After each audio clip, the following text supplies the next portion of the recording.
নিরোদ ক্লেশের অন্ত পর্ব -15 লেখিকা অন্তিকা। প্রাপ্তমনস্কদের জন্য উন্মুক্ত। প্রথমত আমি কোনো বিয়ের পিঁড়িতে বসিনি, আর দ্বিতীয়ত বেহায়া। বেহায়া কাকে বলছেন? হ্যাঁ, আমার প্রেমে হাবুডুবু খেয়ে এত বড় রাহয়েও বেহায়ার মতো আমার পিছু পড়েছিলেন আমাকে পটাতে। নেহাত আমি ভদ্র সভ্য মেয়েমানুষ বলে আপনি আমাকে পটাতে সক্ষম হয়েছিলেন, আর এখন আপনি আমায় বেহায়া বলছেন, তেজমাখা স্বরে। ইলার তেজমাখা স্বর শুনে আদিত্য ভ্রু কুঁচকে চেয়েই রইল ইলার দিকে কিছুক্ষণ। চেয়ে থাকার মাঝেই ইলা আবারও বলে উঠল, আমার থেকে আপনার পিছু ছাড়ানোর জন্য বাবা মিথ্যা বলেছিল, আপনাকে ভালোই বুঝতে পারছি। এর জন্য তো বাবাকে জবাবদিহি করতেই হবে, সে পরের হিসাব আগে আপনার সাথে আমি হিসেব মিলিয়ে নেই। এখনই যাচ্ছি শাশুড়ি মাকে বলতে যে এখানে আমাদের বিয়ে হবে, সেই সাথে হানিমুনও। নাক ফুলিয়ে ইলা নাকমুখ ফুলিয়ে আর কোনো কথা বলল না। লাগেজ টানতে টানতে রিসোর্টের ভেতরে হনহন করতে করতে ছুটে গেল। আদিত্য ইলার যাওয়ার পানে তাকিয়ে আছে। দীর্ঘশ্বাসের সাথে সাথে আদিত্যের মনে পড়ে গেল পুরনো দিনে তাদের প্রেমের শুরুটার কথা। আদিত্য ইলাকে প্রচণ্ড ভালোবাসত, এখনও বাসে, তবে আগের মতো আর তা প্রকাশিত হয় না। আদিত্য ভাবনার মধ্যে পড়ে গেল, ইলার বাবা তাকে আর ইলাকে আলাদা করতে এত বড় একটা মিথ্যা বলেছে। ইলাকে তার সামনে স্বার্থপর প্রমাণ করেছে। এই ভাবনার মাঝে আদিত্যের রাগ হল, সে এতটা বোকা কিভাবে হল। একবার অন্তত সত্যটা যাচাই করতে পারত, কিন্তু তা না করে সে তার বাবার সাথে কানাডা পাড়ি দিয়েছে। একাকিত্ব, বিষণ্ণতায় নিজেকে পাপের রাজ্যে প্রবেশ করিয়েছে। হিটম্যান, এক অর্থে খুনি বানিয়েছে নিজেকে। সবটা ভেবে দীর্ঘশ্বাস ছাড়ল আদিত্য।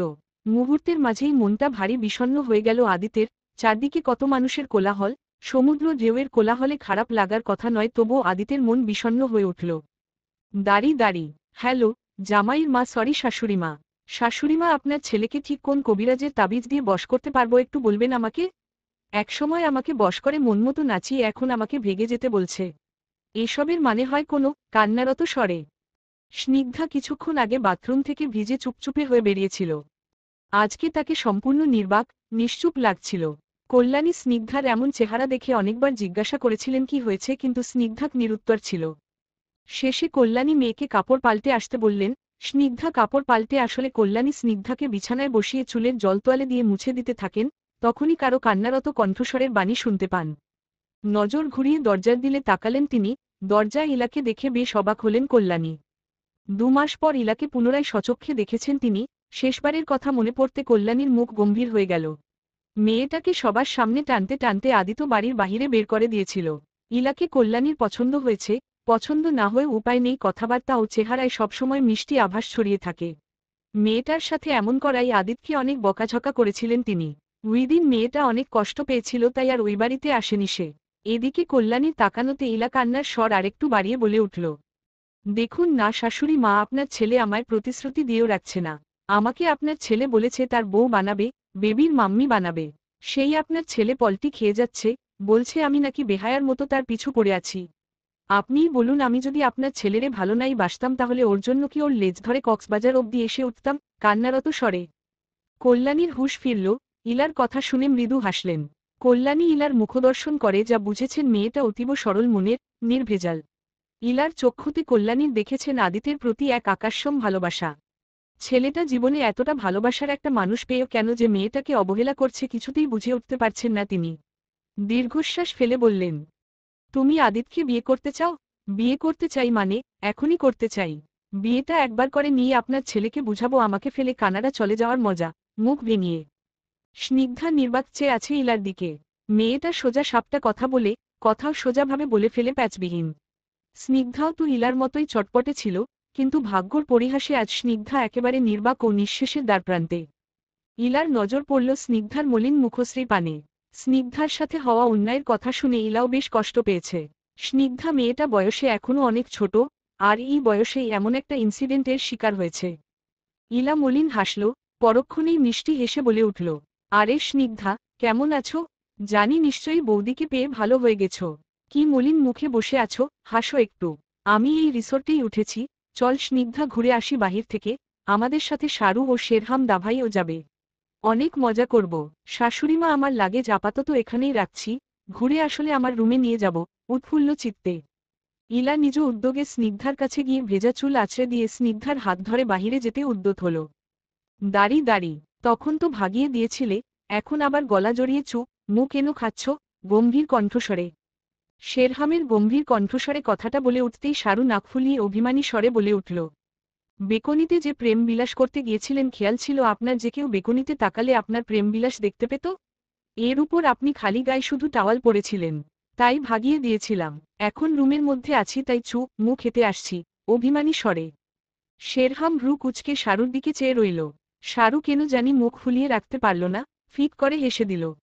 শেরহামের গালে চুপ মুখ খেয়ে বলে উঠল, প্রেমবিলাস করতে এসেছি জনাব, এখন কি মুখ ফুলিয়ে গম্ভীর হয়েই থাকবেন?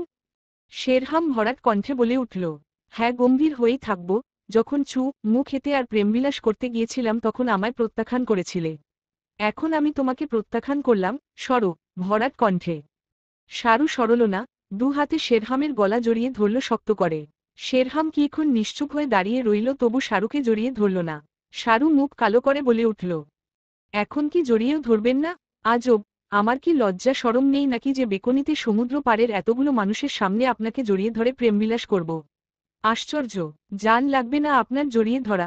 মুখ কালো করে শারু সরে যেতে উদ্যত হলে শেরহাম শারুকে টান দিয়ে জড়িয়ে ধরল বক্ষের সাথে। শারুর চুলে মুখ গুজে বলে উঠল, ভাবলাম কই রাগ ভাঙাবে শখ খানেক মু দিয়ে, কই তা না, একটা মু দিয়েই তুমিও ফুলে যাচ্ছ। আমার বিড়াল আমাকেই মেও করছ, এটা কিন্তু ঠিক নয়। ধীর কণ্ঠে, হইছে হইছে আর জড়িয়ে ধরে এসব বলা লাগবে না, আসুন বাহিরে যাব। আজকে তো প্ল্যান ছিল সবাই একসাথে ঘুরব, সবাই হয়তো বেরিয়ে পড়েছে আর আপনি এখনো আমাকে জড়িয়ে ধরে আছেন। শেরহাম শারুকে ছেড়ে দিল। শারুর কপালে অধর ছুঁয়ে বলে উঠল, আচ্ছা ছেড়ে দিলাম মহারানী, এবার আসুন আমরাও বের হই। দাঁড়ি দাঁড়ি আদিত, শেরহাম ও শারু, ইলা ও স্নিগ্ধা, কল্যাণী, মিতালি ও নেহাল রায় সবাই সমুদ্র পাড়ে এসেছে সমুদ্র ঢেউ ও চারদিকের সৌন্দর্য উপভোগ করার জন্য। শারু ও ইলা মিলে জল ছোড়াছুড়ি শুরু করল একে অপরকে। স্নিগ্ধা চুপচাপ আদিত ও শেরহামের সাথে দাঁড়িয়ে রইল। কল্যাণী, মিতালি ও নেহাল রায় ইলা ও স্নিগ্ধার জল ছোড়াছুড়ি দেখে মৃদু হাসলেন। চারদিকে মানুষজনের ভিড়, প্রত্যেক মানুষই উৎফুল্ল ও উল্লাসিত মুখর হয়ে আছে। উৎস চৌধুরী স্পষ্ট ভাষায় কথা বলতে পছন্দ করে। আপনার মেয়েকে আমি ভালোবাসি, আপনার মেয়েকে আমি বিয়ে করতে চাই। আই থিঙ্ক আপনার মেয়ের জন্য আমার চেয়ে বেটার হাসবেন্ড আর পাবেন না। চলবে। নিরোদ ক্লেশের অন্ত, পর্ব -16, লেখিকা অন্তিকা। প্রাপ্তমনস্কদের জন্য উন্মুক্ত উৎসের মুখনিসৃত বাক্যবচন শুনে হতভম্ব হলেন কল্যাণী, সেই সাথে বাকি সবাই। শেরহাম আর আদিত ভ্রু কুঁচকে তাকিয়ে আছে উৎসর দিকে। স্নিগ্ধা নির্বাক হয়ে উৎসের দিকে চেয়ে আছে। সকালে উৎসর ওইরকম স্পর্শ মনে পড়তেই চিত্তে শূন্য অনুভব হল স্নিগ্ধার। নিঃশ্বাস ভারী হয়ে উঠল স্নিগ্ধার। আপনার যদি অনুমতি থাকে তাহলে আমি এখনই আপনার মেয়েকে বিয়ে করব, আর জীবনে যদি বিয়ে করি তাহলে আপনার মেয়েকেই করব। কারণ আমি ওকে ভালোবাসি। সবার আশীর্বাদ নিয়ে বিয়ে করতে চাইছি দেখে আপনাদের মতামত জিজ্ঞাসা করছি, নয়তো জিজ্ঞাসা করতাম না। তুলে নিয়ে গিয়ে বিয়ে করতাম, ভাবলেশহীনভাবে। কল্যাণী রায় অবাকের শেষ চূড়ায় পৌঁছালেন। চেনা নেই জানা নেই হুট করে একজন এসে স্নিগ্ধাকে ভালোবাসে বলছে, আবার বিয়ে করতে চাইছে। ভাবতেই অবাক লাগছে অনেক সবার কাছে। আদিত চুপ করে থাকল না, তেজমাখা কণ্ঠে বলে উঠল, আপনার সাহস দেখে অবাকের শেষ চূড়ায় পদার্পণ করছি। আমার বোনকে তুলে নিয়ে গিয়ে বিয়ে করার কথা বলছেন? আপনার সাহস হয় কি করে আমার বোনের দিকে তাকানোর? লিমিটে থাকুন নয়তো চোখ তুলে হাতে ধরিয়ে দিব। রাগান্বিত স্বরে উৎস ভ্রু কুচকাল, বজ্রকণ্ঠ স্বরে বলে উঠল, আমি ওর উডবি হাসবেন্ড হই, নজর দিতেই পারি আমার উডবি লা বেবি। এতে আমার চোখ তুলে হাতে দেওয়ার কি আছে? বোনকে কি বিয়ের আগেই বিধবা বানাতে চাও নাকি? বজ্রকণ্ঠ স্বরে আদিত রেগে কিছু বলতে যাবে তখনই ইলার উৎফুল্ল কণ্ঠস্বর শুনতে পেল। ডাক্তার উৎস চৌধুরী, আপনি? উৎফুল্ল কণ্ঠস্বরে উৎস ইলার দিকে তাকালো। ইলা যে এখানে উৎস জানত না, জানবেও বা কি করে? ইলায় তো এখানে আসার কথা ছিল না, তবুও এসেছে একমাত্র আদিতকে ভালোবাসে বলে। অনেকদিন পর উৎস ইলাকে সচক্ষে দেখছে। মেয়েটা তার বাবার মতোই হয়েছে, রঙে, মুখশ্রীর গণ্যেও। মেয়েটা তার মায়ের পেটের না হলেও বাবার রক্ত মেয়েটার শরীরে আছে, যা উৎসর শরীরেও আছে। না চাইতেও উৎসর এই মেয়েটাকে নিজের মায়ের পেটের বোনের মতো মনে হয়। 25 বছর আগে যদি তার বাবা ওইরকম একটা ঘৃণ্য কাজ না করত তাহলে আজকে হয়তো ইলা বা ইলার মতোই তার একটা মায়ের পেটের বোন থাকত। সে যা হোক, ভাই বোন হতে মায়ের পেটের হওয়া লাগে না, মন থেকে চাইলে মায়ের পেটের না হয়েও কাউকে নিজের আপন ভাই বোন অনুভব করা যায়। সব ভেবে উৎস মৃদু হাসল। ঠোঁটের কোণে হাসি বিদ্যমান রেখে বলে উঠল, হ্যাঁ আমি। তা কেমন আছো ইলা? আঙ্কেল কেমন আছেন এখন? মৃদু হেসে ইলা মৃদু হাসল, বলল, বাবা ভালো আছেন, আর আমিও। কিন্তু আপনি এখানে, আর স্নিগ্ধাকে ভালোবাসেন, বিয়ে করতে চাইছেন, এসবের মানে কি? আমি স্নিগ্ধাকে ভালোবাসি, সহজে আমি কোনো কিছুকে ভালোবাসি না, এবার হোক সেটা কোনো জিনিস বা কোনো মানুষ। একবার যেটাকে ভালোবাসি এইটা আমার চাই মানে চাই, আমি স্নিগ্ধাকে ভালোবাসি তাই ওকে আমার চাই। বিয়ে তো আমি স্নিগ্ধাকেই করব, এবার যেভাবেই হোক, সবার সম্মতিতে বা তুলে নিয়ে গিয়ে, ভাবলেশহীনভাবে। আদিত্য ভীষণ রেগে গেল, রেগে উৎসর দিকে এগিয়ে যেতে নিলে স্নিগ্ধা আদিতের হাত চেয়ে ধরল। কাপা কাপা স্বরে বলে উঠল, আমার ভালো লাগছে না দা ভাই। রিসোর্টে ফিরে চল। কাপা কাপা স্বরে আদিত্য স্নিগ্ধার হাত ধরল, চোখ দিয়ে আশ্বাস দিল দাভাইয়ের সাথে আছে মানে সব বিপদ থেকে সুরক্ষিত আছে। কল্যাণী গম্ভীর কণ্ঠে বলে উঠলেন, মস্করা করছো? ইলার কথায় যা বুঝলাম ভদ্র পরিবারের ছেলে ও ডাক্তার তুমি। ইলা তোমার পূর্ব পরিচিত হলেও আমরা নই, তাহলে অচেনা মানুষের সাথে কেন এমন ব্যবহার করছো? গম্ভীর কণ্ঠে উৎস হাসল, দারুণ একটা হাসি উপহার দিল। বলল, আপনাদের কাছে উৎস চৌধুরী অচেনা হলেও উৎস চৌধুরীর কাছে আপনারা সম্পূর্ণ চেনা।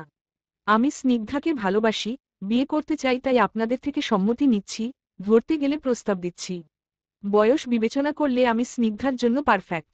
স্নিগ্ধার জন্য আমার কাছে সবকিছুই আছে। সবচেয়ে বেশি যেটা আছে সেটা হচ্ছে ভালোবাসা। ভালো যখন ওকে বেসেছি, বিয়েটাও ওকেই করব। কল্যাণী রায়ের মুখভঙ্গি পরিবর্তন হল না। গম্ভীর হয়ে পর্যবেক্ষণ করলেন উৎসকে। শেরহাম এতক্ষণ চুপচাপ থাকলেও এখন খানিকটা রাগী স্বরে বলে উঠল, লিমিট ক্রস করে ফেলছেন বলে মনে হচ্ছে না আপনার? রাগী স্বরে উহু, একদমই না। ভালোবাসা অতঃপর বউ বানাতে চাওয়া অপরাধ নাকি? তাহলে তো ইলা আর আদিত্য একে অপরকে ভালোবেসে বিয়ে করার স্বপ্ন দেখাটাও তো অপরাধ। আদিত্য ভ্রু কুঁচকে চেয়ে রইল উৎসর দিকে, ঝাঝালো কণ্ঠে বলে উঠল, আমি ইলাকে ভালোবাসি বা ইলা যে আমাকে ভালোবাসে এটা কিভাবে জানলেন আপনি? এত কিছু জানার অধিকার আপনার নেই, আপনি হয়তো ভুলে গেছেন। ঝাঝালো কণ্ঠে উৎস মুখ বাঁকিয়ে আওড়ালো, এত কিছু জানার অধিকার আপনার নেই, হয়তো ভুলে গেছেন। অতঃপর কনফিডেন্স মিশ্রিত স্বরে বলে উঠল, অধিকার আছে কি নেই তা না হয় পরেই জানতে পারবে। আপাতত তোমার বোনের সাথে আমার বিয়ে দাও। আর কতকাল বউবিহীন থাকবো? আর ভালো লাগে না বউ ছাড়া। আদিত্য রেগে দাঁতে দাঁতে চেপে কিছু বলে উঠবে, এর আগেই স্নিগ্ধা হুট করে কান্না করে উঠল। স্নিগ্ধায় কান্নায় চারদিকের প্রায় মানুষ তাদের দিকে তাকিয়ে আছে। এদিকে হুট করে কান্না করাই সবাই বিচলিত, হতভম্ব হল। কল্যাণী রায় মেয়েকে বুকে জড়িয়ে নিলেন। স্নিগ্ধা এতদিনের নীরব কান্নাটা আজকে সশব্দেই কাঁদল। চারদিকে ভিড় জমে গিয়েছে। রায় পরিবারের সবাই উদ্বিগ্ন হল। স্নিগ্ধা কিছুতেই কান্না থামাচ্ছে না। উৎসর অস্বস্তি, সেই সাথে বুকে চিনচিনে ব্যথা করছে স্নিগ্ধার এই অসহায় কান্নায়। কল্যাণীর থেকে স্নিগ্ধাকে একটানে ছাড়িয়ে উৎস দুহাতে আগলে নিল স্নিগ্ধাকে নিজের বক্ষে। আদিত্য, শেরহাম রাগান্বিত হয়ে এগিয়ে আসতে নিলে উৎস হাত দিয়ে ইশারা করে তাদেরকে থামতে ইশারা দিল। এই ঘটনায় স্নিগ্ধার কান্না থামল না, বরঞ্চ আরও বৃদ্ধি পেল। মনে পড়ল সেদিন, সেই ভয়ানক রাতের কথা। কি বিচ্ছিরিভাবে ছুঁয়েছিল ওই পুষণ ভৌমিক। ভাবতেই স্নিগ্ধার বুক ফেটে আরও জোরে কান্না বের হয়ে আসছে। উৎস হাতের বন্ধন আরেকটু শক্ত করে স্নিগ্ধার মাথায় হাত বুলিয়ে দিতে দিতে বলে উঠল, কাঁদছ কেন? অতীত মনে পড়ছে আমার ছোঁয়ায়? হয়তো হ্যাঁ, তবে সব ছোঁয়ায় খারাপ উদ্দেশ্য বা দৈহিক চাহিদা থাকে না। মার্জিত ছোঁয়া ও উদ্দেশ্যও রয়েছে। আমি তোমায় ভালোবাসি, তোমার কান্না আমার সহ্য হচ্ছে না। আমি তোমায় তোমার ইচ্ছেমতো ভালোবাসবো, যেভাবে তুমি চাও, তবুও কান্না বন্ধ করো। তোমার অতীত জেনেই আমি তোমায় ভালোবেসেছি, বাসবো, অতঃপর নিজের অর্ধাঙ্গিনী করতে চাচ্ছি। আমাকে তোমার বিশ্বাস করা লাগবে না, আমি নিজেই বিশ্বাস তোমার মনে জন্মাব। শুধু এই কান্না বন্ধ করো, এরপর থেকে আজীবনের জন্য কান্না কাকে বলে ভুলে যাব। প্লিজ, কেঁদো না। মৃদু স্বরে উৎসের আদরমাখা কণ্ঠে না চাইতেও অনেকটা শান্ত হল স্নিগ্ধা, তবুও ফুপিয়ে ফুপিয়ে নীরবে কেঁদে যাচ্ছে সে। কল্যাণী উৎসের মুখভঙ্গি পর্যবেক্ষণ করলেন। স্নিগ্ধার কান্নায় স্পষ্ট ছেলেটার মুখ মলিন ও ফ্যাকাশে হয়ে পড়েছে মুহূর্তর মাঝেই। কল্যাণী মন দিয়ে উৎসের বলা প্রতিটা কথা শুনলেন। উৎস প্রতিটা কথা চিত্ত থেকে বলেছে তা স্পষ্ট কল্যাণীর কাছে। পিঠে কারো শার্ট খামচে ধরার অনুভূতি অনুভব হতেই শেরহাম পিছু তাকালো দ্রুত, দেখল শারু পড়ে যাচ্ছে মাথা ঘুরিয়ে। দ্রুত শেরহাম শারুর বাহু ধরে বুকের সাথে মেশালো। এদিকে শারুর হুট করে এভাবে অজ্ঞান হয়ে পড়ায় আরেক দফা চমকালো সবাই। চারদিকে মানুষের ভিড় দেখার মতো, সবাই উৎসুক হয়ে চেয়ে আছে রায় পরিবার ও উৎসের দিকে। শেরহাম শারুকে ধরে আলতো করে গাল স্পর্শ করে অনবরত ডেকে যাচ্ছে, তবে শারু নিঃশব্দ, নিস্তেজ হয়ে শেরহামের বুকের সাথে মিশে আছে। দাঁড়ি দাঁড়ি হসপিটালে ডাক্তারের কেবিনে বসে আছে শেরহাম। ডাক্তার অভিক মজুমদার গম্ভীর মুখশ্রী করে মৃদু হেসে বললেন, অভিনন্দন আপনাকে, আপনি বাবা হতে যাচ্ছেন। তবে প্রেগন্যান্সি সময়ে আপনার ওয়াইফের ঠিকমতো যত্ন ও চেক আপ করাতে হবে। ওনার শারীরিক কন্ডিশন তেমন ভালো নয়, বিশেষ খেয়াল রাখতে হবে ওনার প্রতি। মৃদু হেসে শেরহাম যেন এক মুহূর্তের জন্য থমকাল। ডাক্তার অভিক মজুমদার কি বললেন বোধগম্য হয়েও বোধগম্য হল না শেরহামের। শেরহাম বাবা হতে যাচ্ছে এর চেয়ে বেশি চিন্তিত হয়ে পড়েছে শারুর শারীরিক কন্ডিশন ভালো নয় শুনে। শেরহাম একরাশ টেনশন নিয়ে ডাক্তার অভিক মজুমদারকে ধন্যবাদ জানিয়ে ওনার কক্ষ থেকে বের হল। এদিকে শেরহামকে শুকনো মুখে বেরিয়ে আসতে দেখে সবার চোখে মুখেই টেনশনের ছোঁয়া দেখা গেল। মিতালি এগিয়ে এসে শেরহামের বাহুতে হাত রেখে বলে উঠলেন, তোর মুখ এমন শুকনো লাগছে কেন শেরহাম? শারু ঠিক আছে তো? ডাক্তার কি বললেন? চিন্তিত স্বরে শেরহাম কিছুক্ষণ চুপ থাকল, অতঃপর হালকা হেসে বলে উঠল, শারু প্রেগন্যান্ট, আমি বাবা হতে যাচ্ছি। হালকা হেসে মিতালি চোখ বড় বড় করে তাকালেন, যেন ওনার বিশ্বাস হল না কথাটা। পরক্ষণেই খুশিতে গদগদ হয়ে উঠলেন। হসপিটালে শেরহাম, আদিত্য, নেহাল রায়, মিতালি ও উৎস এসেছিল। স্নিগ্ধার অবস্থা বেগতিক ছিল বলে স্নিগ্ধাকে হসপিটালে আনা হয়নি, কল্যাণী সেখানে থেকে গিয়েছেন মেয়ের সাথে। শারু প্রেগন্যান্ট, মা হতে যাচ্ছে এটা শুনে উপস্থিত সবাই খুশি হল। শেরহাম ধীর পায়ে শারুর কেবিনের দিকে রওনা হল। তার মাথায় একটা কথাই ঘুরপাক খাচ্ছে, শারুর শারীরিক কন্ডিশন ভালো না তেমন একটা, প্রেগন্যান্সির সময়ে বিশেষ খেয়াল রাখতে হবে। শেরহাম শুনে খুব খুশি হয়েছে যে শারু প্রেগন্যান্ট, কিন্তু শেরহাম ভাবছে এটা কি সঠিক সময় শারুর প্রেগন্যান্সির? মেয়েটা এখনও ওই ক্ষেত্রে নিজেকে সামলে উঠতে পারেনি, প্রেগন্যান্সির ব্যথা সহ্য কিভাবে করবে? ভাবতেই গলা শুকিয়ে কাঠ হয়ে যাচ্ছে শেরহামের। কেবিনে ঢুকে শেরহাম ধীর পায়ে হেঁটে গেল শারুর কাছে। শারুর পাশে টুলের উপর বসে শারুর শান্তমলিন মুখটার দিকে কিক্ষণ চেয়ে রইল। শেরহাম শারুর হাত নিজের হাতের মুঠোয় নিয়ে অধর ছোঁয়াল শারুর হাতে। এদিকে হাতে কারো স্পর্শ পেতেই শারু চোখ জোড়া মেলে তাকাল। দেখল শেরহাম তার হাত নিজের হাতের মুঠোয় নিয়ে অধর ছুঁয়ে বসে আছে। শারু ইশারায় জিজ্ঞাসা করল, কি হয়েছে? শেরহাম বদৌলতে মুচকি হাসল, বলল, খুব দ্রুতই আমাদের মাঝে লিটল স্টার আসতে চলেছে, যে তার ছোট্ট ছোট্ট হাত আমাদের গালে ছুঁয়ে আমাদের মাম্মা পাপা ডাকবে। মুচকি হেসে শারু হতভম্ব হল, কিছুক্ষণ নিশ্চুপ থেকে পেটে হাত স্পর্শ করে ফুপিয়ে কান্না করে উঠল শারু। শেরহাম শারুর ঝুঁকে ঝুঁকে শারুর কপালে গভীরভাবে ঠোঁট ছোঁয়াল। চলবে। নিরোদ ক্লেশের অন্ত, পর্ব -17, লেখিকা অন্তিকা। বাবা, জেঠু হওয়ার উপলক্ষে আপনাদের বোনের সাথে আমার বিয়ে দিতেই পারেন। আমি মাইন্ড করব না আমার লারা। হালকা হেসে উৎসের এহেন কথায় ভ্রু কুচকে উৎসর দিকে চাইল শেরহাম আর আদিত্য। আদিত্য চোখ মুখে রাগের আভাস ছড়িয়ে বলে উঠল, আপনি আপনার লিমিটে থাকুন উৎস চৌধুরী। ম্যাচুয়ার পারসন, একজন কার্ডিওলজিস্ট, আশা করি ইমম্যাচুয়ারের মতো কাজ বা কথাবার্তা বলবেন না। রাগী স্বরে উৎস ঠোঁট উল্টালো, দুঃখী দুঃখী মুখ করে বলে উঠল, কই ভাবলাম লাদের সাথে একটু ফ্রি হব, তা আর হলো কই? লারা তো ম্যাচুরিটি নিয়েই পড়ে আছে এখনো। দুঃখী দুঃখী মুখ করে আদিতের রাগ আকাশ ছোঁয়া হল। চোখ মুখ শক্ত করে শেরহামের দিকে তাকাল। এদিকে শেরহাম ভ্রু কুচকে গম্ভীর মুখশ্রীতে উৎসর দিকে চেয়ে আছে। আদিত্য শেরহামের দিকে তাকানোতে শেরহাম বলে উঠল, বয়সের দিক দিয়ে আপনি আমাদের যথেষ্ট বড়। আশা করছি আপনি বিষয়টা বুঝবেন এবং এখন থেকেই আপনি আপনার এই ব্যবহার শুধরে নেবেন।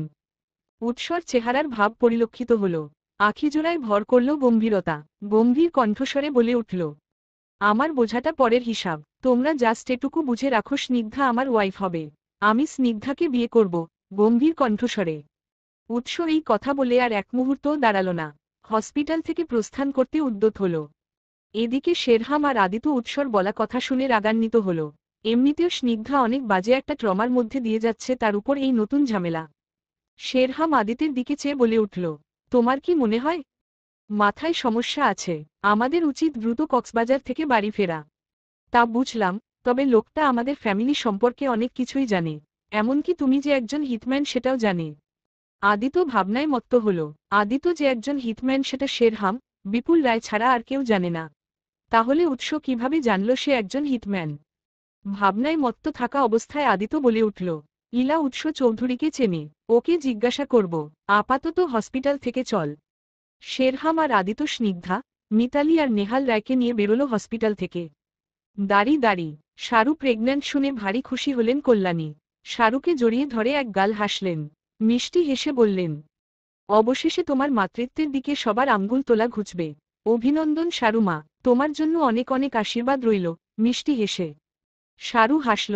শারুর নজরে তার শাশুড়ি একদৃষ্টিতে তার দিকে চেয়ে আছে। হুট করে দৃষ্টিতে দৃষ্টি পড়ে যাওয়ায় খানিকটা বিব্রত হল শারু। তবুও মুখ হাসি বজায় রাখল। তা দেখে মিতালি হাসলেন। মা, জেঠিমণি স্নিগ্ধার জন্য জায়গাটা এখন আর মোটেও সেফ নয়। তাই আমরা চাচ্ছি ফিরে যেতে, গম্ভীর কণ্ঠস্বরে। শেরহামের বলা কথায় মুখ ভার করে ফেলল শারু। মাত্র তো একদিনই হলো তারা সবাই মিলে কক্সবাজার এসেছে, ভেবেছিল একটু ঘুরবে, প্রাণ ভরে নিঃশ্বাস নিবে। তা না, একদিন যেতে না যেতেই যাওয়ার কথা উঠছে। শেরহামের কথায় সবাই মতো পোষণ করল। উৎসর ওইরকম কথাবার্তা কারো কাছে মোটেও সুবিধা লাগেনি, আর না লেগেছে ভালো। অযথা ঝামেলা বাড়বে এখানে থাকলে। সবার কথার মাঝে কল্যাণী বলে উঠলেন, অনেক হয়েছে, এবার আমি আদিতের বিয়ে দিতে চাই। মেয়ে তো আমাদের কাছে আছেই। ইলা, আদিতের সাথে আমি ইলার বিয়ে দিতে চাই, যেহেতু ইলা আর আদিত একে অপরকে ভালোবাসে। কল্যাণীর এহেন কথা ভরকে গেল আদিত।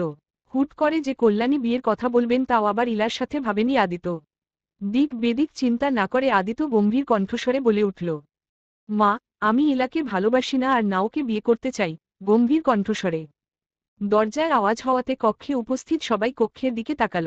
ইলাকে দরজায় ঠায় দাঁড়িয়ে দেখতে পেল। ইলা শূন্য দৃষ্টিতে আদিতের দিকে চেয়ে আছে। আদিত ইলার ওই চোখের চাহনি একবার পর্যবেক্ষণ করে দ্বিতীয়বার তাকায়নি ইলার চোখের দিকে। কল্যাণী, মিতালি আর নেহাল রায় একে অপরের দিকে চেয়ে আদিত আর ইলার দিকে তাকাচ্ছে। ইলা আদিতের কথায় কষ্ট পেয়েছে, তা ইলার মুখশ্রী দেখলেই বোঝা যাচ্ছে। শারু শেরহামের হাত স্পর্শ করে ফিসফিস করে বলে উঠল, আপনি এদের দুইজনের মুখশ্রীটা একবার দেখুন। দাভাই দৃষ্টি সরিয়ে ফেলেছে আর ইলা শূন্য দৃষ্টিতে তাকিয়ে আছে। নিশ্চয়ই তাদের মাঝে কোনো ভুল বুঝাবুঝি হয়েছে, যার ফলে আদিত দাভাই ইলাদির উপর রাগ করে আছে, ফিসফিস করে। শেরহাম প্রত্যুত্তর করল না। কল্যাণী পরিবেশ বেশ গম্ভীর বুঝে বলে উঠলেন, বিয়ে করতে চাস না মানে? তোর কথা আমরা কেউ জানতে চেয়েছি? আমি ইলাকে আমার বৌমা করব মানে ইলাকেই করব। চোখ বন্ধ করে ইলাকে বিয়ে করতে হবে তোর।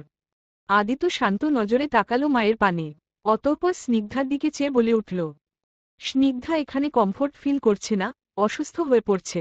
আমাদের উচিত বাড়ি ফিরে যাওয়া। ঠিক 1 ঘন্টা পর আমরা রওনা দিব বাড়ির উদ্দেশ্যে।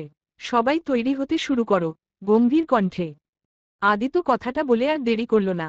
কক্ষ থেকে বেরিয়ে গেল ইলাকে উপেক্ষা করে। ইলা স্থির দাঁড়িয়ে রইল। এরপর ধীর পায়ে আদিতের কক্ষের দিকে আগত হল। আমাকে ভালোবাসেন না? আদিত ইলার দিকে নাচেই বলে উঠল, কোনো সন্দেহ? আপনি এটা ঠিক করছেন না। আপনি আপনাকে ভালোবাসি আদিত। জানি না বাবা কেন আপনাকে মিথ্যা বলেছে, তবে সত্য এটাই, আমি কোনো বিয়ের পিঁড়িতে বসিনি। আমি আপনাকে ভালোবাসি। অনেকভাবে আপনার সাথে যোগাযোগ করতে চেয়েছিলাম, কিন্তু কিছুতেই পারিনি। আপনার বাড়ি অবধি গিয়েছিলাম, কিন্তু যখন গিয়েছিলাম তখন জানতে পারি আপনি এখানে আর নেই, কানাডা চলে গিয়েছেন আপনার বাবার সাথে। আন্টি আর স্নিগ্ধাও তখন ছিল না। কাঁদো কাঁদো কণ্ঠে ইলার বাক্য বচনে আদিত রাগ করল না। কিক্ষণ সময় অতিবাহিত হতেই সোজাসাপটা বলে উঠল, ভালোবাসো আমায়? আপনি আপনি হচ্ছেন আস্ত একটা ধামরা। একবার আপনাকে বিয়ে করে নেই, আমি আর আমার মেয়ে মিলে আপনার 13টা বাজাবো। হালকা রাগী স্বরে আদিত প্রতিক্রিয়া দেখাল না, ভাবলেশহীনভাবে বলে উঠল, 4 বছর আগে যেমন সহজ আমিটা তোমায় ভালোবেসেছিল, সেই আমি আর আজকের আমির মধ্যে বিস্তর ফারাক। বিস্তর ফারাক, এই জন্য আমি পাল্টেছি। এমনভাবে পাল্টে গেছি যে আমি তোমায় ভালোবাসা ভুলে গিয়েছি। আদিতের বাক্য বচনে ইলা হুট করে রেগে গেল। তেরে এসে আদিতের শার্টের কলার চেপে ধরে রাগত স্বরে বলে উঠল, একটু মুটকাইতো হয়েছেন এতে বিস্তর ফারাক কোথায় হলো? একটু গম্ভীরই হয়েছেন এতে বিস্তর ফারাক কোথায় হলো? আমাকে বিয়ে না করার টালবাহানা সবই বুঝি, কিন্তু এসব টালবাহানা দিলে হবে না। আমি মানব না। রাগত স্বরে আদিত শান্ত চোখে তাকালো ইলার চোখের দিকে। ধীর কণ্ঠে বলে উঠল, আমি চাই না তুমি আমার মতো একজন খুনির সাথে নিজেকে জড়াও। আমার পাপের রাজ্যে তুমিও ইনভলভ হও আমি চাই না। কানাডায় যাওয়ার পর আজ অবধি টাকার বিনিময়ে অনেক মানুষকে খুন করেছি। এদের মধ্যে কেউ অপরাধী আর কেউ নিরপরাধ। তবে এসব প্রাধান্য দেইনি। টাকা নিয়েছি, কথামতো খুন করেছি। যদিও আমি বর্তমানে এসবের সাথে জড়িত নই, তবুও আমার হাতে বহু মানুষের রক্ত লেগে আছে।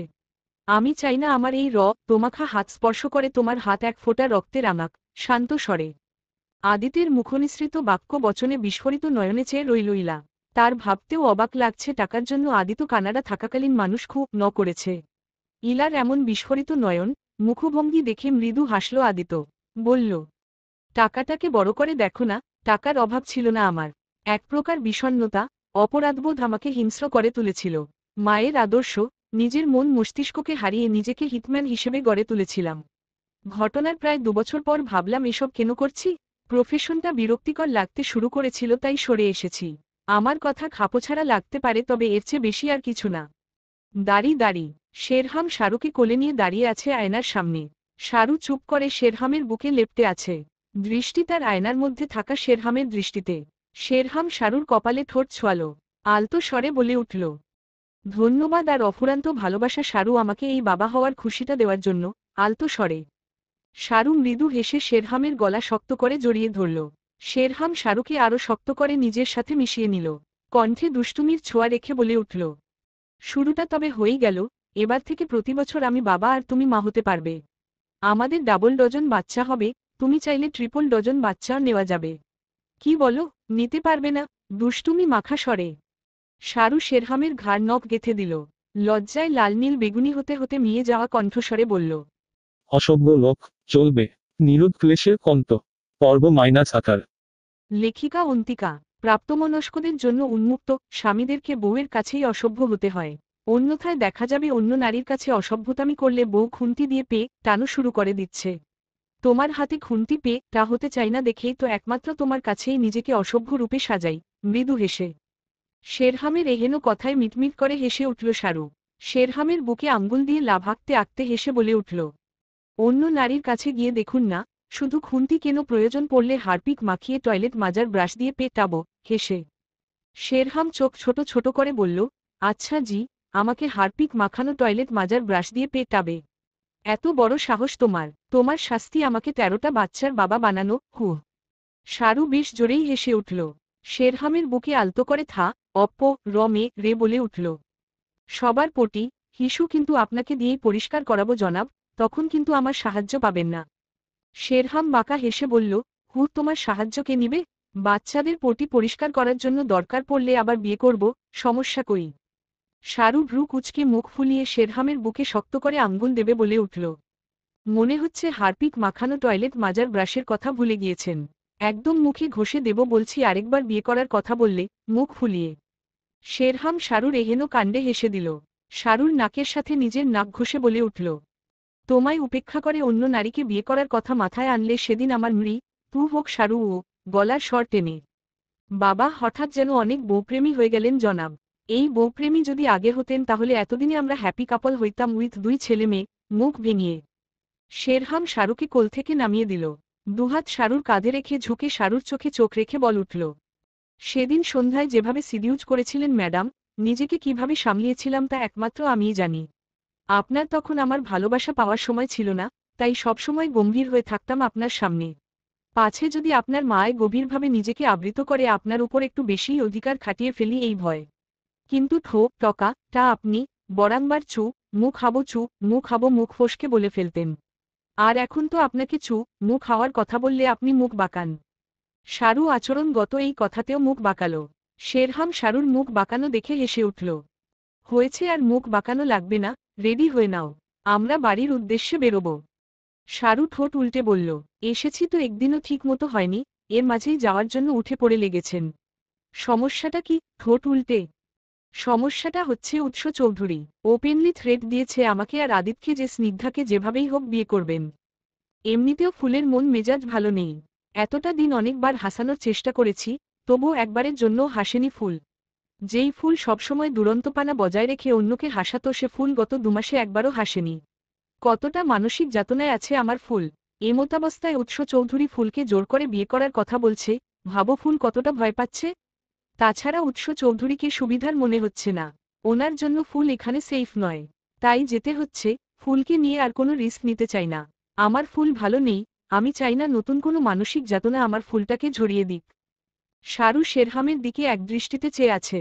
শেরহাম শাহরুর এহেন দৃষ্টিতে মৃদু হাসল, দুহাতে শাহরুর গাল স্পর্শ করে বলে উঠল, দাভাই হিসেবে আমি এই কথাগুলো বলেছি, তবে শেরহাম হিসেবে যদি বলি তাহলে এটাই বলবো, উৎস চৌধুরী সব দিক দিয়েই পারফেক্ট এবং ফুলের জন্য পারফেক্ট। কিন্তু ফুল এখন ঠিক নেই এবং আগামীর কোনো পরিস্থিতির জন্য প্রস্তুত নয়। উৎস চৌধুরীর চোখে আমি ফুলের জন্য ভালোবাসা দেখেছি, নিখুঁত ভালোবাসা। কিন্তু যেভাবে জোর করে বিয়ে করার কথা হুমকি ধামকি দিচ্ছেন, এটাতে ফুল আরও বেশি মানসিক যাতনায় ভুগবে, যার পরিণতি ফুলের জন্য ভালো হবে না। বুঝতে পেরেছি, এখন সরুন, আমি রেডি হব। খালি সুযোগ পেলেই এমনভাবে চেপে ধরেন কেন? শেরহাম ভ্রু কুঁচকে বলে উঠল, আমার বউ আমি চেপে ধরব, এটা একান্ত আমার ইচ্ছা। তুমি এই সম্পর্কে বলার কেউ হও না। এহব ঢং, মুখ বাঁকিয়ে। শারু আর দাঁড়ালো না, শেরহামকে ঠেলে সব গোছগাছ করা শুরু করল। শেরহাম কিছুক্ষণ শারুর দিকে চেয়ে ফ্রেশ হতে চলে গেল। দাড়ি দাড়ি, কথামতো সবাই ঘণ্টাখানেকের মধ্যে রেডি হয়ে বেরোলো বাড়ি ফিরে যাওয়ার উদ্দেশ্যে। ইলাও ওদের সাথেই ফিরে যাচ্ছে। দুটো গাড়ির মধ্যে একটিতে স্নিগ্ধা, কল্যাণী, মিতালি, নেহাল রায় বসেছেন। আরেকটিতে শারু, শেরহাম, আদিত্য ও ইলা বসেছে। শেরহাম ড্রিভারের পাশের সিটে বসেছে। পেছনের সিটে জানালার পাশে বসেছে শারু। মাঝখানে ইলা বসেছে আর ইলার পাশে আদিত্য। আদিতের পাশে বসে ইলা যেন আকাশের চাঁদ হাতে পেল। আদিতকে বিরক্ত করার জন্য বারবার আদিতের দিকে চেপে বসছে, আর আদিত্য বেচারা ভ্রু কুঁচকে মুখ গম্ভীর করে ইলার দিকে চেয়ে আছে। ইলা আদিতের এমন মুখশ্রী বেশ উপভোগ করছে। এদিকে আদিতের আর সহ্য হচ্ছে না, মেয়েটা কিছুক্ষণ পরপরই আদিতের দিকে সরে আসছে। তার উপর চুলের ক্লিপ খুলে দিয়েছে, বাতাসের সাথে সাথে ইলার চুল উড়াউড়ি শুরু করেছে, সেই সাথে আদিতের মুখে আছড়ে পড়ছে। আদিত্য খুবই বিরক্ত, ইলা ইচ্ছে করেই আদিতকে বিরক্ত করছে। কিতক্ষণ আদিত্য ইলার দিকে চেয়ে রইল ভ্রু কুঁচকে, ইলা আদিতের মুখশ্রী পানে চেয়ে মিটমিট করে হাসছে। কি ভেবে আদিত্য বাঁকা হাসি দিল, তা দেখে ইলা ভ্রু কুঁচকাল। কিছুক্ষণের মধ্যেই টের পেল আদিত্য ইলার কোমরে হাত দিয়ে ইলাকে নিজের দিকে মিশিয়ে নিয়েছে। চোখ বড় বড় করে তাকালো ইলা, আদিত্য বাঁকা হেসে ফিসফিস করে বলে উঠল, অনেক শখ না আমার শরীরের সাথে মিশে যাওয়ার, ভালোভাবে মিশতে পারছিলে না দেখে নিজ উদ্যোগে তোমাকে নিজের সাথে মিশিয়ে নিলাম, ফিস ফিস করে। ইলার সর্বাঙ্গ কেঁপে উঠল আদিতের ছোঁয়ায়। ঢোক গিলে নিজেকে শান্ত করার চেষ্টা করল ইলা। মুখে আলতো হাসি রেখে বলে উঠল, আমি তো আপনার ছোঁয়াই পেতে চাই আকার জান আলতো হাসি দিয়ে। আদিত্য ইলার এহেন কথায় খুশি হল না যেন। আদিত্য ভেবেছিল পাল্টা বিরক্ত করবে ইলাকে। কিন্তু ইলা, মেয়েটা তো আস্ত টকা সরম। কই 4 বছর আগ অব্দিও তো লজ্জাবতী ফুলের মতো ছিল। ভালোবাসি বললেও তো লজ্জায় নুয়ে যেত। কিন্তু এখন মেয়েটা বেশরমের মতো কথা বলছে। আদিত্য দাঁতে দাঁত চেপে রাগত স্বরে বলে উঠল, আগে তো ভালোবাসি বললেও লজ্জায় লাল নীল হয়ে যেতে। এখন তোমার লজ্জা কোথায় গেছে? মুখে আটকাচ্ছে না এভাবে বলতে? লজ্জাবিহীন মেয়ে। রাগত স্বরে ইলা শান্ত স্বরে আলতো হাসি দিয়ে কথাটা বললেও ভেতরে ভেতরে পাগলের মতন হাসছে। পুনরায় ইলা বলে উঠল, প্রেমিকের কাছে কিসের লজ্জা যান? আপনি আমার কাছে, আমি আপনার কাছে লজ্জা পেলে আমার শাশুড়িমা ঠাম্মি কিভাবে হবেন? ভারী আশ্চর্য কথা বলেন, শান্ত স্বরে। আদিত্য দাঁত কিরমির করে উঠল, ইলার কোমর থেকে হাত সরিয়ে বিরক্ত সহিত বলে উঠল, অসভ্য মেয়ে, মুখে লাগাম টানো নয়তো। আদিত্যকে কথা শেষ না করতে দিয়ে ইলা ধীর কণ্ঠস্বরে বলে উঠল, নয়তো কিছু মুখে লাগাম টেনে দিবেন? How romantic! আপনার মতো রোমান্টিক একটা হ্যান্ডসামকে পেয়ে আমি নিজেকে খুব ভাগ্যবতী মনে করছি। আহা, চিত্ত জুড়িয়ে শীতল স্রোত বয়ে যাচ্ছে। ধীর কণ্ঠস্বরে। আদিত্য কঠোর চাহনিতে ইলার চোখে চোখ রাখতেই ইলা চোখ টিপ দিল। আদিত্য বিড়বিড়িয়ে, অসহ্যকর বলে নজর সরিয়ে বাহিরে রাখো। আর ইলা সে তো দিব্যি আরামে আদিতের গা ঘেঁষে রইল। এদিকে আদিত্য ইলার কাণ্ড পুরোটাই আর চোখে দেখল শারু। শারুর প্রচুর হাসি পাচ্ছে ওদের এহেন কাণ্ডে। আদিত্য ইলার কথাবার্তা সবটা না শুনলেও ইলা আদিতকে জান বলে কিছু বলছে এটুকু শুনতে পেয়েছে। আদিতের মুখভঙ্গি দেখে প্রচুর হাসি পেয়েছিল শারুর। শারু ফোঁস করে একটা নিঃশ্বাস ছাড়ল। আদিত্য ইলার উপর কোনো বিষয় নিয়ে অভিমান করে আছে বেশ বুঝতে পারল শারু। গোটা পৃথিবীতে খুঁজো, আমার মতো কে তোমারে এত ভালোবাসে। এই মনের ঘরে এসো, এই বুকেরই বা পাশেতে তোমার নামই জপে। ইলা ফিসফিস করে আদিতের কাঁধে থুতনি রেখে গিয়ে উঠল। আদিত্য ভ্রু কুঁচকে ইলার মুখশ্রী পানে চেয়ে রইল। ইলা আলতো হাসল। চলবে। নিরোদ ক্লেশের অন্ত, পর্ব -19, লেখিকা অন্তিকা। তেরামি বাদ দিয়ে বাড়ি গিয়ে সোজা টালবাহানা ছাড়া আমায় বিয়ে করবেন, অন্যথায় আপনাকে তুলে নিয়ে গিয়ে বিয়ে করে ফেলব, বজ্রকণ্ঠে। ইলার বাক্য বচনে আদিত্য ভ্রু নাকুচকে পারল না। বাজখাই কণ্ঠে বলে উঠল, এই মেয়ে হয়ে তুলে নিয়ে গিয়ে বিয়ে করার থ্রেট দিচ্ছ? কানের নিচে একটা দিলে কান্না করতে করতে বিছানায় সাগর তৈরি করে ফেলবে। নিজের লিমিট ক্রস করতে আসবে না। বাজখাই কণ্ঠে ইলা মুখে হাত দিয়ে মিটমিট করে হাসল, মুখে হাসি বিদ্যমান রেখে বলে উঠল, আমি তো জানি আমি লিমিট ক্রস করলে আপনি রেগে আমায় বিয়ে করে ফেলবেন, অতঃপর আমাদের ডজনখানেক বেবি হবে। আয় হায়, মেয়ে তো ফিদা হো গ্যা। মিটমিট করে হেসে আদিত্য মুখভঙ্গি এমন করল যেন রাজ্যের বিরক্ত সে ইলার উপরে। জানালার দিকে মুখ করে আদিত্য বিড়বিড়িয়ে বলে উঠল, ন্যাকাষষ্ঠী জানি কোথাকার, বিড়বিড়িয়ে। ইলা এক গাল হেসে আদিতের এক হাত জড়িয়ে ধরল। আদিত্য ছাড়িয়ে নিতে গিয়ে নিল না। আদিত্য মূলত ইলাকে চায়, ভীষণভাবে চায়। কিন্তু তার জীবনে সে যে পাপ করেছে, সে পাপের আজ সে ইলাকে স্পর্শ করতে দিতে চায় না। সবটা ভেবে দীর্ঘশ্বাস ফেলল আদিত্য। এদিকে শারু মুখ গোমরা করে একবার শেরহামের দিকে তাকাচ্ছে, একবার জানালা দিয়ে বাহিরে তাকাচ্ছে, তো আরও একবার আড়ি পেতে আদিত্য ইলার কথাবার্তা শোনার চেষ্টা করছে। বিরক্তিতে শারুর চোখ মুখ কুঁচকে এলো। বিড়বিড়িয়ে বলে উঠল, ভাল লাগে না এভাবে কতক্ষণ বসে থাকা জায়গা। এই লোক পাশে থাকলেও বসে থাকা যেত, কি একা একা একজোড়া কবুতরের পাশে বসে ওদের ঠোকরা ঠুকরি দেখছি। বিড়বিড়িয়ে দাড়ি দাড়ি। কক্সবাজার টু ঢাকা জার্নি করে প্রায় সকলেই ক্লান্ত। রাত হয়ে এসেছে অনেকটা। কল্যাণী ইলাকে রায় বাড়িতে থাকতে বললেন, কিন্তু ইলা থাকবে না, সে বাড়িতেই যাবে। শেষে কল্যাণী আদিত্যকে বললেন ইলাকে বাড়িতে ছেড়ে আসতে। আদিত্য এক নজর ইলার দিকে তাকিয়ে গাড়ির উদ্দেশ্যে গিয়ে বসল। ইলা মৃদু হেসে গাড়িতে গিয়ে উঠল। দাড়ি দাড়ি। খাওয়ার টেবিলে প্লেটের দিকে অসহায়ভাবে তাকিয়ে আছে শারু। এতদিন যা খেত তার চেয়ে 2 গুণ বেশি খাবার প্লেটে। শারু অসহায় চোখে পাশে বসা শেরহামের দিকে তাকালো। শেরহাম ইশারা করল খাওয়া শুরু করতে। শারু একে একে কল্যাণী, নেহাল রায়, স্নিগ্ধা, আদিত্য ও মিতালির দিকে তাকালো। মিতালির দিকে তাকাতেই মিতালি বলে উঠলেন, সবার দিকে হাঁ করে তাকিয়ে থাকলে কি তোমার প্লেটের সব খাবার উধাও হয়ে যাবে? এসব তোমাকে খেয়ে শেষ করতে হবে, তাই তাড়াতাড়ি খাওয়া শুরু করো। শারুর আর করার কিছুই রইল না। সবাই একসাথে জেকে ধরেছে তাকে সব খাবার শেষ করানোর জন্য। অগত্যা শারুকে খাওয়া শুরু করতে হলো। শারুর নজর গেল কল্যাণীর পাশে থাকা স্নিগ্ধার দিকে। স্নিগ্ধা মুখে মৃদু হাসি ঝুলিয়ে চেয়ে আছে তার দিকে। শারু ভাবল, স্নিগ্ধার সাথে তার ভালো সম্পর্ক, কিন্তু স্নিগ্ধার সাথে হয়ে যাওয়া ঘটনার পর স্নিগ্ধা একেবারে নিশ্চুপ নির্বাক হয়ে গেছে। শারু চেয়েও স্নিগ্ধার সাথে তেমন কথা বলতে পারেনি। সব ভেবে দীর্ঘশ্বাস ফেলল শারু। মৃদু কণ্ঠস্বরে বলে উঠল, এত সব আমি কিভাবে খাবো? আমার পক্ষে সম্ভব নয়। মৃদু কণ্ঠস্বরে। শারুর কথা পুরোপুরি শেষ না হতেই হুট করে স্নিগ্ধা বলে উঠল, দাভাই খাইয়ে দিলে নিশ্চয়ই খাবে। দাভাই বৌদিকে খাইয়ে দাও। থেমে থেমে খাওয়া বাদ দিয়ে সবাই স্নিগ্ধার দিকে তাকালো। মেয়েটা আজ এতটা দিন পর নিজ ইচ্ছাকৃত কিছু বলেছে। এদিকে সবাইকে এভাবে তাকিয়ে থাকতে দেখে স্নিগ্ধা অস্বস্তিতে মাথা নিচু করে ফেলল। কল্যাণী হালকা কেশে বলে উঠলেন, স্নিগ্ধা মা যেহেতু বলেছে শেরহাম নিজ হাতে খাইয়ে দে শারুকে। হালকা কেশে শারু শেরহামের দিকে আর চোখে তাকালো। শেরহাম হালকা হেসে শারুর প্লেট থেকে এক লোকমা নিয়ে শারুর মুখের সামনে ধরল। শারু শেরহামের দিকে পূর্ণ দৃষ্টিতে তাকালো। শেরহাম ইশারা করল মুখ হাঁ করতে। শারু মুখ হাঁ করে খাবারটুকু খেয়ে নিল। খাবার শেষ হতেই স্নিগ্ধা বলল, এই না বললে সবটা খেতে পারবে না, দাভাই খাইয়ে দিতেই তো সবটা খেতে নিলে। স্নিগ্ধার কথায় বেশ লজ্জা পেল শারু। খাওয়ার টেবিলে শ্বশুর শাশুড়ি, জেঠি শাশুড়ি, ভাসুর এতগুলো মানুষের সামনে শেরহামের হাতে খাবার খেল। ভাবতেই শারুর কান গরম হয়ে এলো। বৌদি আজকে আমি তোমার সাথে ঘুমাবো। নিচু স্বরে স্নিগ্ধা একথা বলে নীরবে উঠে ধীর পায়ে নিজের কক্ষের দিকে এগিয়ে যেতে থাকল। কল্যাণী বহুদিন পর মেয়েটাকে এমন নিজ ইচ্ছায় কথা বলতে ও শারুর সাথে একসাথে ঘুমাবার কথা বলতে দেখে খুশি হলেন। কল্যাণী মনে প্রাণে চাইছেন স্নিগ্ধা আবারও আগের মতন প্রাণবন্ত হয়ে উঠুক। শারু বেশ খুশি হল, অনেকদিন পর স্নিগ্ধার সাথে ঘুমাবে। আসলে ঘুমাবে কম, গল্প করবে বেশি। শারু উৎফুল্ল মনে নেচে উঠে স্নিগ্ধার ঘরের দিকে আগত হতে নিলেই শেরহাম চাপা স্বরে বলে উঠল, প্রথমে ঘরে এসো, এরপর স্নিগ্ধার ঘরে যেও। আর দ্রুত উঠা চলা করবে না একদম। চাপা স্বরে শারু যেতে নিয়েও ভ্রু কুঁচকে মুখ গম্ভীর করে তাদের ঘরের উদ্দেশ্যে পা বাড়াল। শেরহামও শারুর পিছু পিছু উঠে গেল। টেবিলে বসে থাকা মিতালি, কল্যাণী ও নেহাল রায় মিটমিট করে হাসলেন। আদিতের খাওয়াও প্রায় শেষ। আদিত্য উঠে যেতে নিলে কল্যাণী কড়া গলায় আদেশের স্বরে বলে উঠলেন, যেখানে বসে আছিস সেখানেই বসে থাক, ঘরের দিকে এক পাও বাড়াবি না।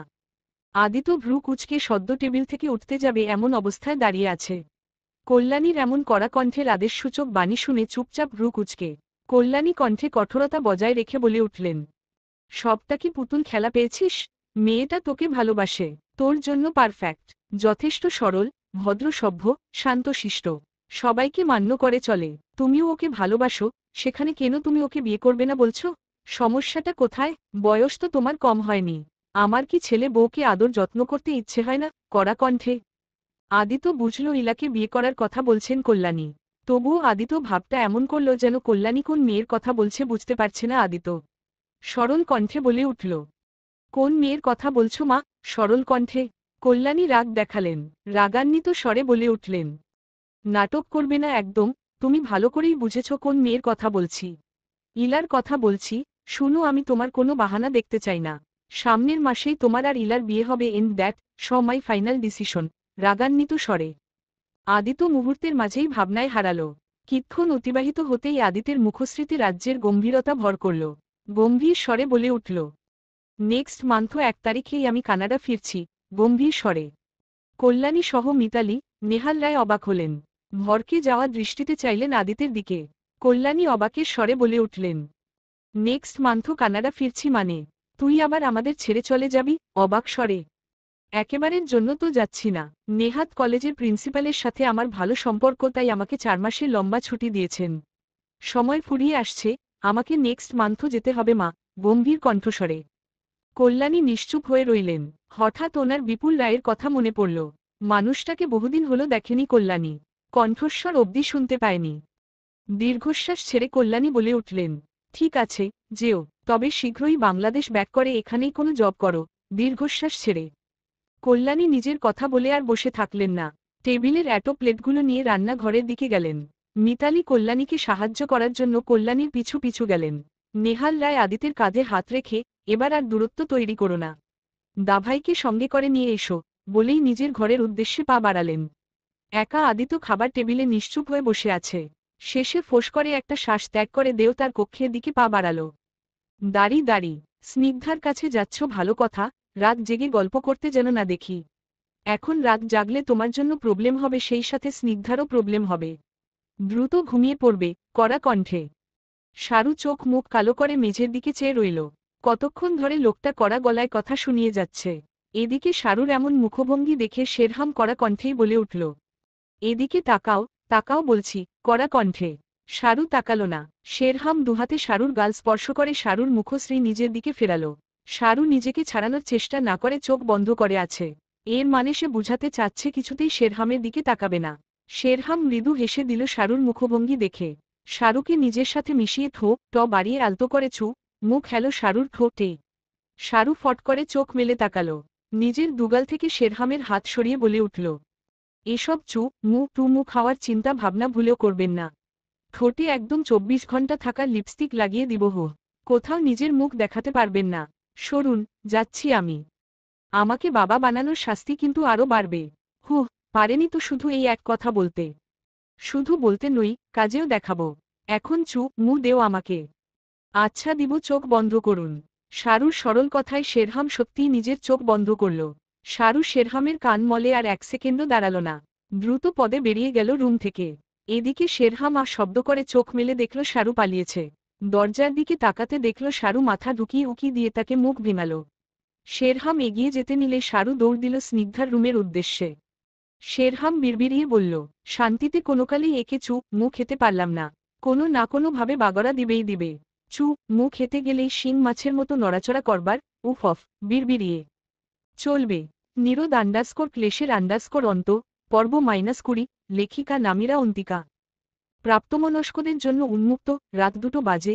ঘুমাতে না গিয়ে তুমি আমার সাথে ঝগড়া করতে বসেছ? কঠোর কণ্ঠস্বরে কৌশিক চৌধুরী রাগের সহিত বলে উঠলেন। ইলা তার চেয়েও দ্বিগুণ রেগে বলে উঠল, তুমি এটাকে ঝগড়া ভাবলে ঝগড়াই। তুমি কেন আদিতকে বলেছিলে আমার বিয়ে হয়ে যাচ্ছে? তোমার জন্য আদিত্য আজকে আমাকে ভালোবেসেও স্বীকার করছেন না যে উনি আমাকে ভালোবাসেন। দ্বিগুণ রাগী স্বরে কৌশিক চৌধুরী মেয়ের রাগান্বিত কণ্ঠস্বরের বাক্য বচন শুনে আরও রাগান্বিত হলেন। রাগান্বিত কণ্ঠস্বরে বলে উঠলেন, একটা বেকার, জেল যাওয়া ছেলেকে তখন তুমি ভালোবাসতে? শুনো, আবেগ দিয়ে পৃথিবী চলে না, আবেগ থেকে বেরিয়ে আসো। এবার শুধু অনার্স ফাইনাল ইয়ারটা তোমার শেষ হোক, তোমাকে বিয়ে দিয়েই ছাড়ব। রাগান্বিত স্বরে তুমি তোমার কথা বলেছ, আমি শুনেছি, এখন তুমি আমার কথা শুনো। আদিত্য ওনাকে ছাড়া আমি আর কাউকে বিয়ে করব না, আমার সোজা উক্তি। একে তো আমার সাথে, আদিত্য ওনার সাথে অন্যায় করেছ, তার উপর অন্য মানুষের সাথে আমার বিয়ে দেওয়ার কথা বলছ। তুমি যদি তোমার কথায় অটল থাকো তাহলে তুমিও জানো আমি তোমার মেয়ে। তোমার যতটুকু রাগ আছে আমারও ততটুকুই আছে। আমিও আমার কথায় অটল থাকব। রাগান্বিত কণ্ঠস্বরে ইলা আর দাঁড়াল না, কৌশিক চৌধুরীর কক্ষ থেকে হনহন করতে করতে বেরিয়ে গেল। কৌশিক চৌধুরীর পাশে ওনার স্ত্রী অর্থাৎ ইলার মা প্রমীলা চৌধুরী নিশ্চুপ হয়ে বসে আছেন। এখন উনি কিছু বলা মানেই কৌশিক চৌধুরী, মেয়েকে দেখে রাখতে পারোনি? তুমি থাকতেও এত তেজি কিভাবে হলো? বলে ওঠা প্রমীলা চৌধুরী কিছু না বলা সত্ত্বেও কৌশিক চৌধুরী রাগান্বিত চোখে ওনার দিকে চেয়ে সোফা থেকে উঠে বিছানার দিকে আগত হলেন ঘুমানোর জন্য। প্রমীলা চৌধুরী দীর্ঘশ্বাস ফেললেন। ইলা নিজের কক্ষে এসে রাগে পায়চারি শুরু করল। ফোনটা হাতে নিয়ে আদিতকে ফোন দিল। এক দুবার রিং হতেই আদিত্য কল রিসিভ করল। ঘুম জড়ানো কণ্ঠে অস্পষ্ট স্বরে বলে উঠল, কে বলছেন? ঘুম জড়ানো কণ্ঠে ইলা যেন আরো ক্ষুব্ধ হল। এদিকে আদিতকে বিয়ে করার জন্য রাত 2টা বাজে বাবার সাথে এক ধাপ তর্ক করে আসলো, আর আদিত্য কিনা ঘুমাচ্ছে। ইলা দাঁতে দাঁত চেপে বলে উঠল, ফিউচারে আপনাকে নয়তি দিয়ে আদর করা নারী বলছি। কিসের এত ঘুম? হ্যাঁ উঠুন। দাঁত দাঁত চেপে শেষোক্তি এক প্রকার ধমকে বলে উঠল ইলা। এদিকে ইলার এহেনে কথাবার্তা আর এহেন ধমকে ঘুম ছুটে গেল আদিতের। ফোন কর্ণ থেকে নামিয়ে দেখল আলু অর্থাৎ ইলার নাম্বার। ইলাকে বাড়িতে পৌঁছে দেওয়ার সময় ইলা জোর করে নিজের নাম্বার আদিতের ফোনে সেভ করেছিল বউজান দিয়ে। সাথে আদিতের নাম্বারও নিজের ফোনে সেভ করে নিয়েছিল, কারণ কিছুদিন আগেই আদিত্য নাম্বার পাল্টে ফেলেছে।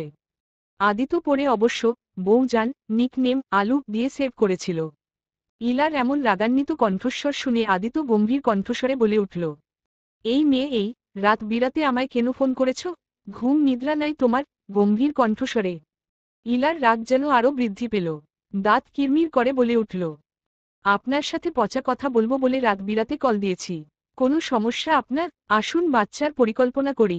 দাঁত কিরমির করে আদিত্য আরও গম্ভীর হল, রাত 2টো বাজে, এই সময় এই মেয়ে ফোন দিয়ে বাজে বকছে। আদিতের ইচ্ছে করছে এক ধমক মা রতে ইলাকে। নেহাত অনেক রাত হয়েছে, এখন চেঁচালে পাশের ঘরে থাকা মা উঠে এসে রিমান্ড দেওয়া শুরু করবে আদিতকে। আদিত্য গম্ভীর কণ্ঠেই বলে উঠল, অসভ্য মেয়ে, মুখে আটকায় না? দিন দিন লাগামহীন হয়ে যাচ্ছে তোমার মুখ। কন্ট্রোল করো না হয় আমি। গম্ভীর কণ্ঠে আদিতকে বলতে না দিয়ে ইলা বলে উঠল, না হয় আপনি কন্ট্রোললেস হয়ে পড়বেন। পরে করতে গিয়ে বিয়ে সেরে বাসরও সেরে ফেলবেন। এরপর আমাদের ডজনখানেক বাচ্চা হবে। এই তো, ঠিক আছে আমি রাজি।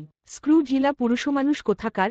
রাতের 2টো বাজে আমি বাবার সাথে তর্ক করে এসেছি আপনাকে বিয়ে করব বলে, আর আপনি ভুসভুস শব্দ করতে করতে ঘুমাচ্ছেন। শুধু বিয়েটা হোক না, একসাথে 3টা বাচ্চার মা হব। সবার পটি আপনায় দিয়ে পরিষ্কার করাবো। স্ক্রু ঢিলা পুরুষমানুষ কোথাকার, রাগী স্বরে আদিত্য এবার চেয়েও রাগ সামলাতে পারল না। ধমকে বলে উঠল, শাট আপ, বাজে কথা একদম বলবে না, নয়তো ঘুম বাদ দিয়ে এই মুহূর্তে তোমার বাড়িতে এসে তোমায় কানের নিচে এমন মারব না কেঁদে সমুদ্র বানিয়ে ফেলবে।